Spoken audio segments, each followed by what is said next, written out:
Yeah, man, my name is Jimmy. I come from Jamaica, bro. We're gonna sing Motto Vu.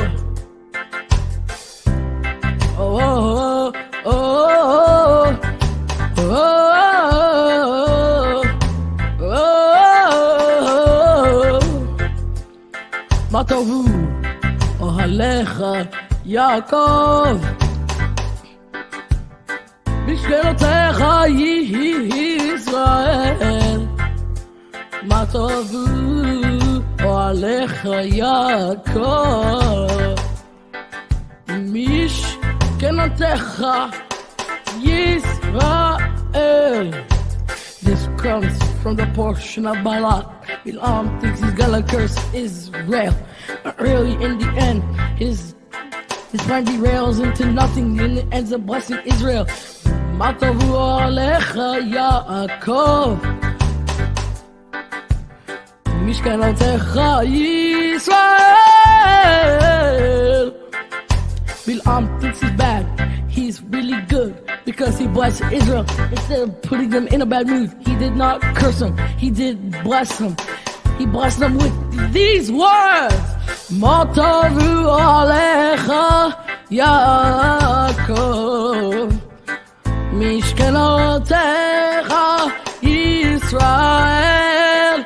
מה טובו אוהליך יעקב, משכנותיך ישראל.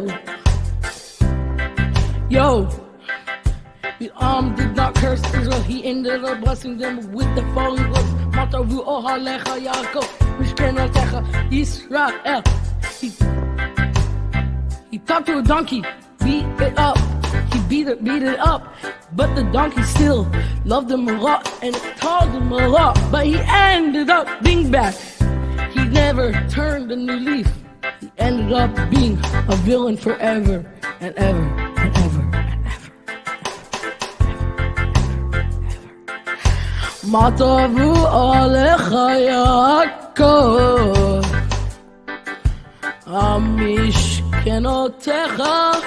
משכנותיך ישראל. מה טובו אוהליך יעקב, משכנותיך ישראל. Everybody listen, gather around. מה טובו אוהליך יעקב, משכנותיך ישראל. Listen to those words. Research them. The translation in English, they are good words Bilam spoke, but he meant to curse Israel. He ended up blessing them instead. The donkey helped a lot, but he still ended up being bad. מה טובו עליך יעקב, משכנותיך ישראל. מה טובו אוהליך יעקב, משכנותיך ישראל. מה טובו אוהליך, מה טובו אוהליך יעקב, משכנותיך ישראל.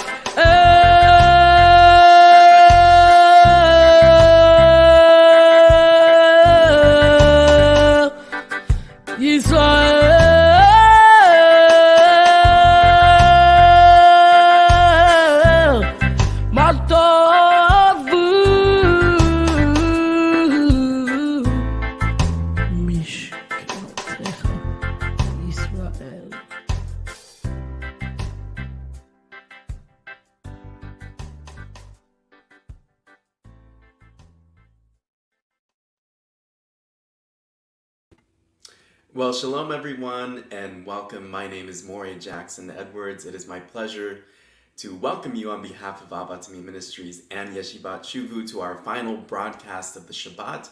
It is Havdalah time, that's why I have the guitar in my hand, and it's always just a very sweet time to be able to spend with all of you. as we exit the Shabbat and we look forward even to the next Shabbat, and we look forward to the coming week that is coming upon us. And we also have a very special teaching by Rabbi Shapira that will be at the very end after Havdalah, and he's continuing in his series that he's done for the past couple of weeks.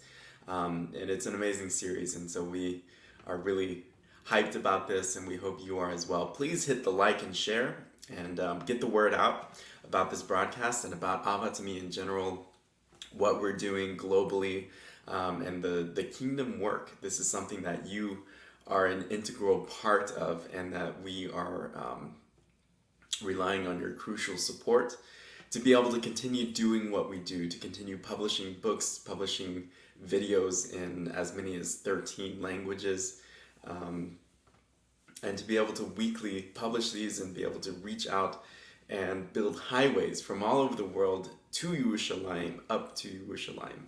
And this is our goal, to be able to pave those pathways and to be able to make those pathways known to people who have no idea or maybe have never even heard of Messianic Judaism and of Mashiach Yeshua. And so this is something that you can be a part of. There's so many great ways to be able to support the global work. If you have a heart for the Latin community and for the Sephardim, a great place is Operation Torah Center, fundly.com/Torah Center. The link is there on your screen. You can donate toward this as we are looking to open up the very first of its kind. Was going to be a lighthouse and a beacon to the entire Latin world, to the entire Sephardim world in the Caribbean, as well as South America, Central America, and even all the way to Spain. This is an amazing project, and so we do encourage you to be able to go there and to donate. Also, Operation Beit Shuvu. We had a bit of a setback, as if you've been watching for the last couple of weeks. It has been a rough time to be able to open Beit Shuvu in Harare, Zimbabwe. We are still short in funds, and so we've had to delay the grand opening. Originally it was supposed to be at the end of this month, the end of July. It's going to have to be delayed for some time, but we do encourage you all to support and to be able to hasten this day of the grand opening. It's in our hands. It's in your hands at this point.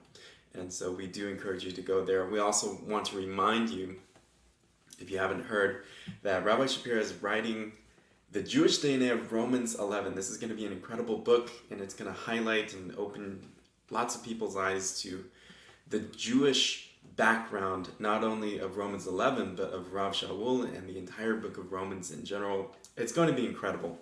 And if you've heard some of his updates, I think you're probably hyped for this as we are. We want to let you know that the pre-sale on the book is going to be up in just a couple of days here on July the 4th. And so if you want to take advantage of the discounted price and the pre-sale price, you can go to romansdna.com.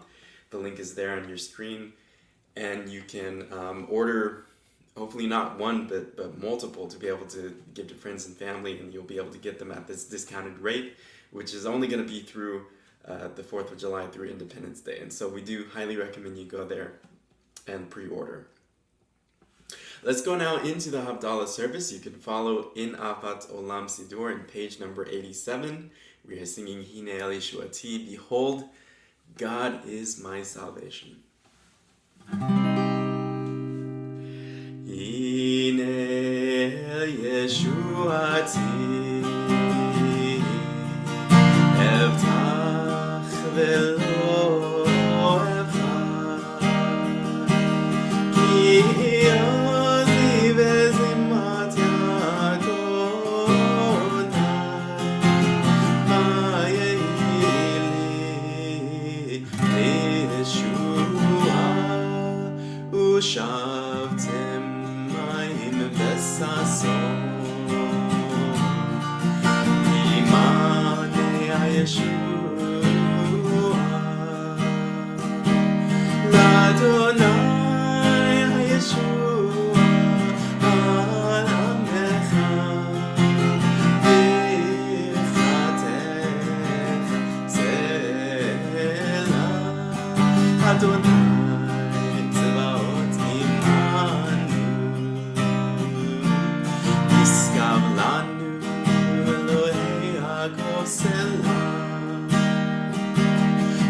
Adonai Tzvaot, Ashrei Adam Botech Bach, Adonai Hoshia Melech Yamin, Yom Koenu, La Yehudi,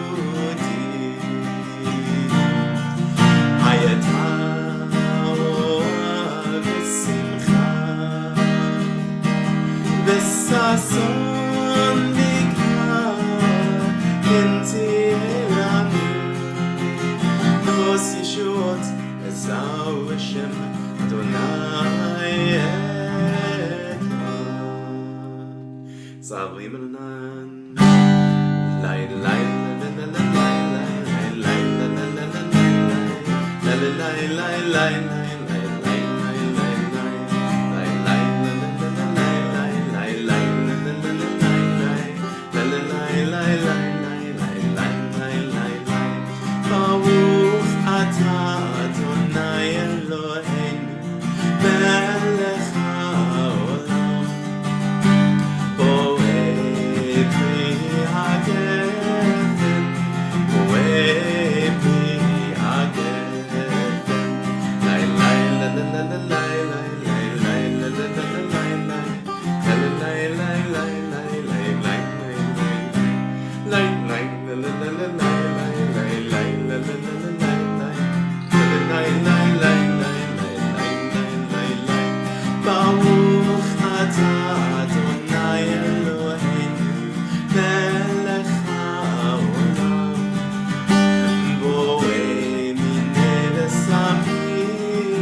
Baruch atah Adonai Eloheinu melech haolam bo'eh me'orei ha'esh bo'eh me'orei ha'esh Lai lai la la la la lai lai lai lai la la la la lai lai lai lai lai lai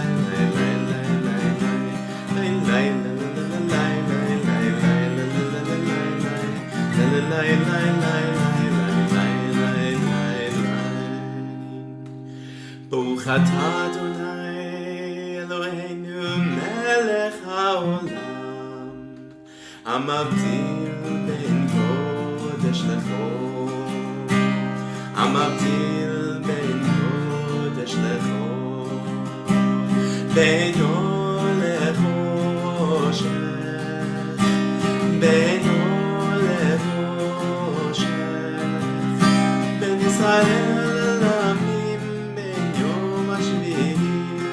ששת ימי המעשה ברוך אתה אדוני המבדיל בין קודש לחול. L'chaim and Shavuot Tov everyone, and we're singing Shavuot Tov as well as Eliyahu Hanavi. Eliyahu, of course, right behind Eliyahu at the door at Pesach, we expect Mashiach ben David, Yeshua ben David. Shavua Tov, Shavua Tov, Shavua Tov, Shavua Tov, Shavua Tov, Shavua Tov, Shavua Tov, Shavua Tov.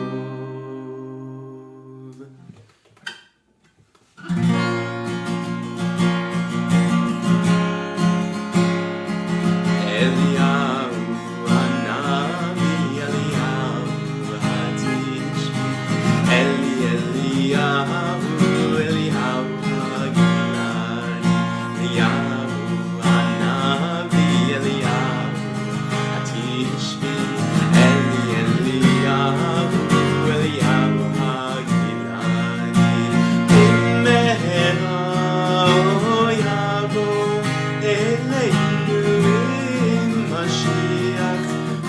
Mashiach ben David, b'meher yavo eleinu im Mashiach, Mashiach ben David, Eliyahu hanavi, Eliyahu hatishbi, Eliyahu haginadi, Eliyahu hanavi, Eliyahu tishbi, Eliyahu haginadi, b'meher yavo eleinu im Mashiach, Mashiach ben David, b'meher yavo eleinu im Mashiach, Mashiach ben David, b'meher yavo eleinu im Mashiach, Mashiach ben David, b'meher yavo eleinu im Mashiach, Mashiach ben David. Wishing all of you Shavua Tov. Let's go now to Rabbi Shapira, who has a very special teaching for us this evening. Shavua Tov from myself and my whole family, and we'll see you really soon.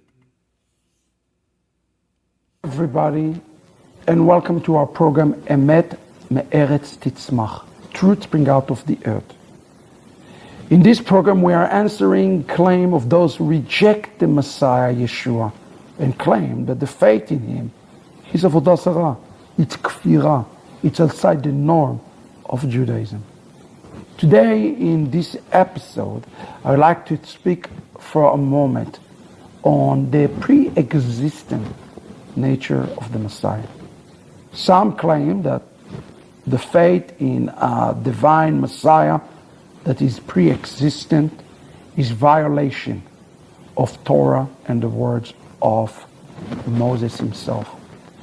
But today in this wonderful prophecy, I felt that it is appropriate to take you back to the beginning, literally to Genesis chapter 1, verse 1. It's important to note for all of us today that the Torah itself, if we take Genesis 1 line on the way to the end of Deuteronomy, we find that the Torah has 304, 805 letters, 79,977 words, and 5,845 verses. Now, I want you to think about this. The Torah starts with the word Bereshit, in the beginning. The middle word in the Torah is the word Yesod, and the last word in the 5 books of Moses is the word Israel. If you put it together, you get the expression Bereshit, Yesod, Israel, the beginning of Israel foundation. What is this verse? In the middle of the Torah is the verse when Moses took the blood and brought the atonement upon the children of Israel. This is the middle point, the essence of the blood. Could it be that the Torah, Bereshit Yesod Israel, the foundation of Israel, the merit of Israel, is a prophecy that prophesies about Yeshua himself? Could it be that he is right there in the middle of the text? I want you to think about this for a moment. The first 3 words in the Torah, Bereshit bara Elohim. If you take the end of each one of those letters, Bereshit bara Elohim, you have a Tav, you have a Mem, and you have an Aleph. Beginning, and the letter in the middle is Mem. Aleph, Mem, Taf. It's the Hebrew word Emet. You get the word truth. If we apply the same principle, we have to ask ourselves the question, who is Emet? What is the name Emet represent? Allow me to show you this amazing prophecy found in the book of 2 Chronicles 15:3, where it says, now for many long seasons Israel was without the God of Emet, and without a teaching priest, and without Torah. This is important to understand. If there is no Elohei Emet, there is no priest and there is no Torah. And the question is, who is Emet? The prophet Jeremiah tells us who is the one who is called Emet. In Jeremiah 10:10 he says, but Yod-Heh Vav-Heh Elohim, he is the Emet. He is the living God. He is the everlasting God. His wrath, the earth tremble, and the nation not able to abide by his indignation. Now, when we take this word in Hebrew, Bemet, we see it embedded in Genesis 1:1. The Aleph, the Mem, and the Taf. He was there in the beginning. The very beginning of time. Aleph equal 1. Mem equal 40. And Taf equal 400. If you take this expression 441, it is equivalent for the words, and this is Messiah, son of David. This is Mashiach, son of David. The rabbis of Israel told us that it is a clue, a hint about the Messiah, son of David. And furthermore about this, now that we know that the Emet is one of the name of the Mashiach, who was there already in Genesis 1:1, we ask to ask ourselves a question. What else the Bible says about the Emet? He is called the Lord, but he is also the Messiah of Israel. Daniel received a vision of the Emet, and he says, and the host was given all over to it together with the continual burnt offering through transgression. And what? It cast down Emet to the ground, and it rode and it prospered.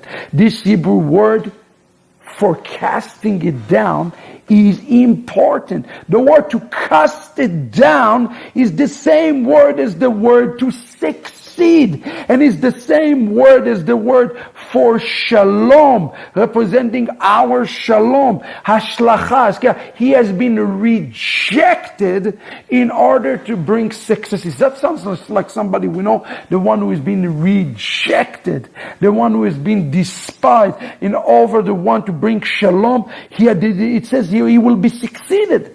And this word succeeded is important because it's the same word that appears in Isaiah 52:13.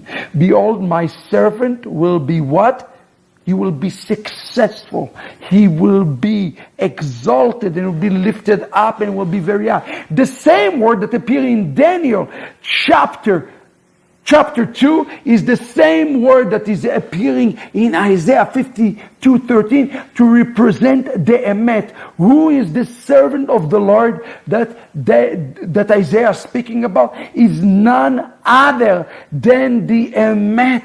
And the Emet is Mashiach ben David. And that's why the prophets of Israel said the following, and I quote, hear the word of the Lord, you children of Israel, for the Lord had a controversy with the inhabitants of the land. Because there is no Emet. If there is no Emet, there is no grace, no mercy, and no knowledge of God in the land. Without knowing the real Emet, without knowing Mashiach, there is no grace, there is no mercy, and there is no opportunity for us to know God, because we have to know the Emet if we're to know God through the one who is called the agent of Emet, the servant of the Lord, according to the text.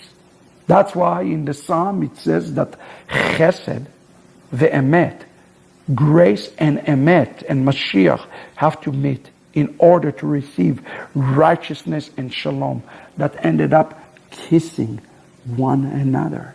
In order for us to receive grace, we need to first and foremost to find the Emet. And the Emet was there in Genesis chapter 1, verse 1, that's exactly what it says. And that's why Yeshua says, I am the way, and I am the emet, and I am the life, and nobody come to the Father except by me. He is the emet. And as the prophet Daniel tells us in Isaiah, and even in Genesis 1:1, it is through the emet that all things have been created and established for the sanctity, for the power, for the glory of the one who is called Emet. And we have to take this word to account seriously in the context of what it says specifically in the Sanhedrin 99 in conclusion.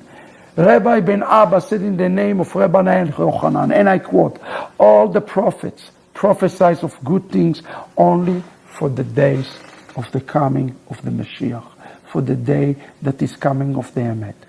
Daniel even here prophesies of his own rejection of the Emet in order to bring success to you and I.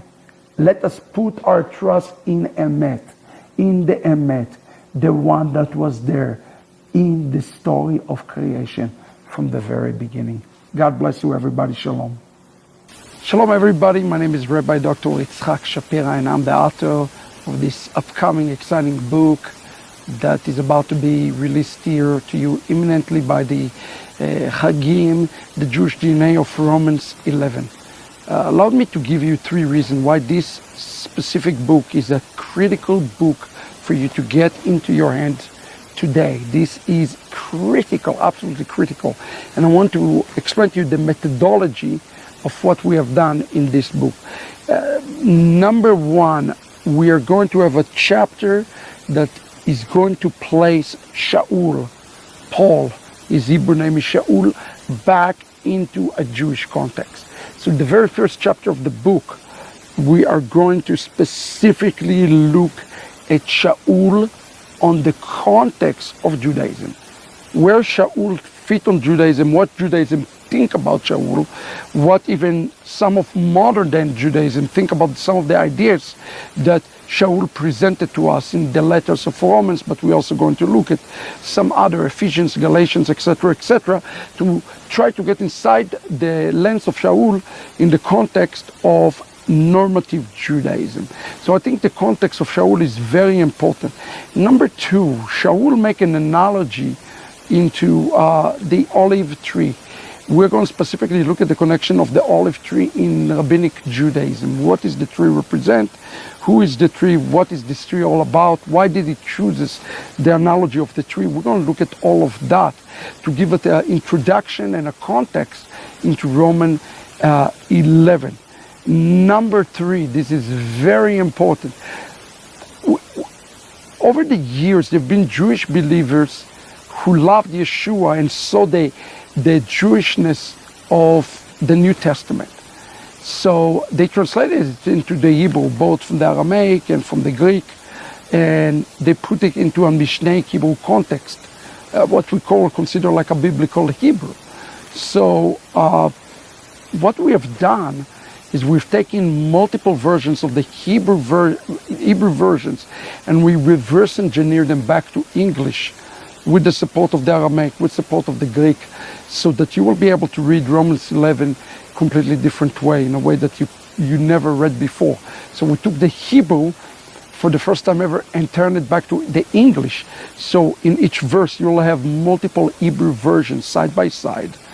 And then we put the commentary side by side on each one of the verses. So you can walk verse by verse, multiple Hebrew English versions, and you'll have the English and the Hebrew side by side, and you will have the rabbinic commentary to go along with that. Friends, a project like that have never been done. We're going to marry Paul or Shaul back to Judaism and give you a brand new way to read the context of Romans 11 and actually Shaul as a whole.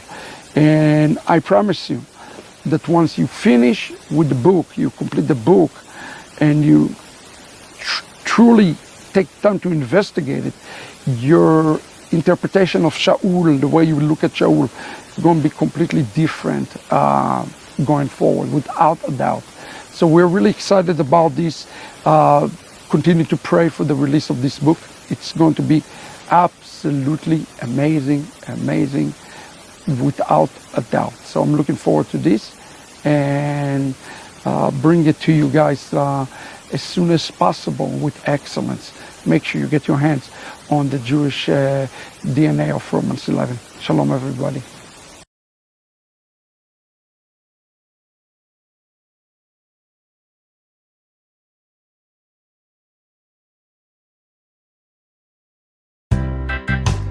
Yeah, man, my name is Jimmy. I come from Jamaica, bro. We're gonna sing Mato Vu. Oh, oh, oh, oh, oh, oh. Mato Vu, oh Halecha, Yaakov. משכנותיך ישראל, מה טובו אוהליך יעקב. משכנותיך ישראל. This comes from the portion of Balak. Bilam thinks he's gonna curse Israel, but really in the end, his plan derails into nothing and it ends up blessing Israel. מה טובו עליך יעקב, משכנותיך ישראל. Bilam thinks he's bad, he's really good, because he blessed Israel instead of putting them in a bad mood. He did not curse them, he did bless them. He blessed them with these words.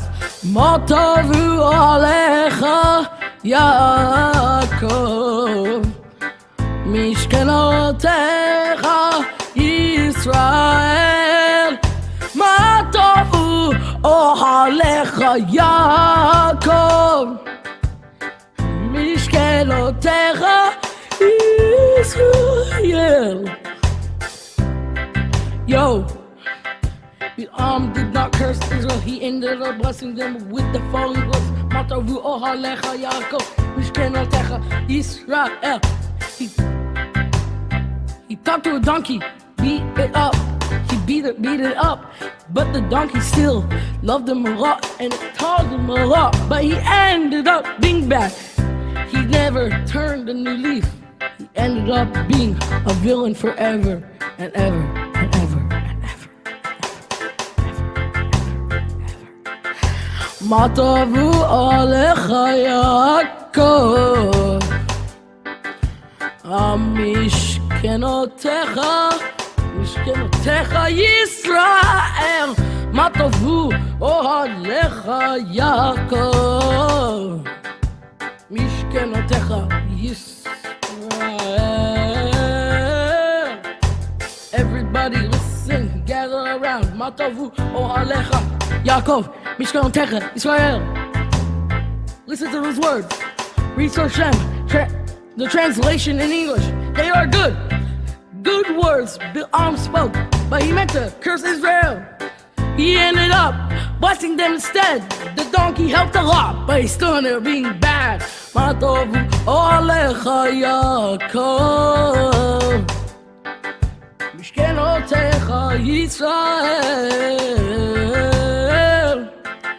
מה טובו אוהליך יעקב, משכנותיך ישראל. מה טובו, מה טובו, מה טובו, מה טובו אוהליך, אוהליך. מה טובו אוהליך יעקב, משכנותיך